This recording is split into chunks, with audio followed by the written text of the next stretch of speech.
I'm Ejesu from Unless. Almost all B2B companies serve customers from different company sizes. In this video, we will take a look at how you can adjust your messaging to appeal to your visitors that work in startups. Let's start with when you might need this. Startups tend to be more open to trying out new products and quicker at making purchasing decisions. Compared to a big enterprise, there are typically less people involved in the process, which helps. But most business from startups tends to be inbound.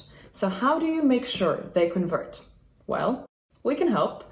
With Unless, you can target companies of different sizes with different messages to match their needs. When a visitor lands on your website, we can identify their company and enrich that information with more data points, including the number of employees. All you have to do is define what startup means for your business in particular. What would be the ideal range for you to target? You can decide this by looking at your existing startup clients.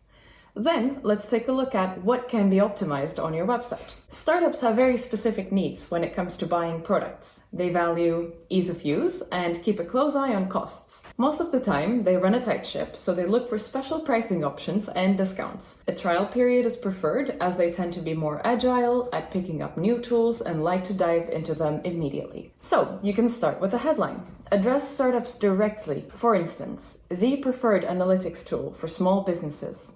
Get started today for free. Or, trusted partner of startup founders from around the world.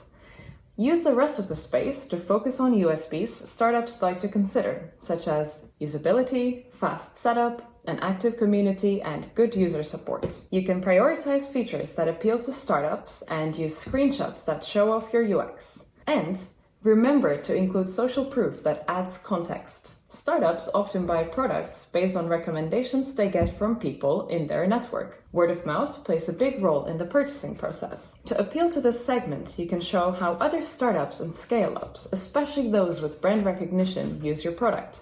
Think, for instance, of testimonials from other startups or reviews from third-party sites. You can also pair company size data with industry data to add another layer of personalization. For instance, if the visitor works for a startup in the payments domain, show a Stripe logo as social proof.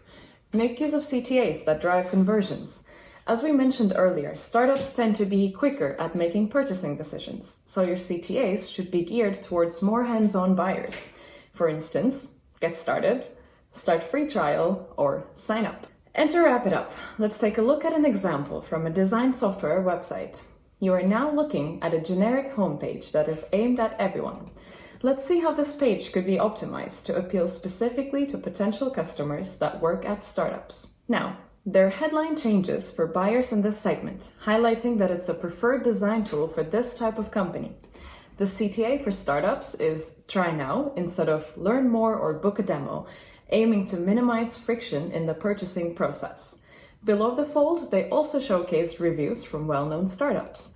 It would be a good idea to optimize the pricing page as well, highlighting an affordable mid-range plan for startups, which won't scare them away. You've probably seen this around the internet. It's often done with the addition of a few words such as most popular plan. Looking beyond the homepage, there are many examples we can give, of course, so stay tuned for future videos. Bye!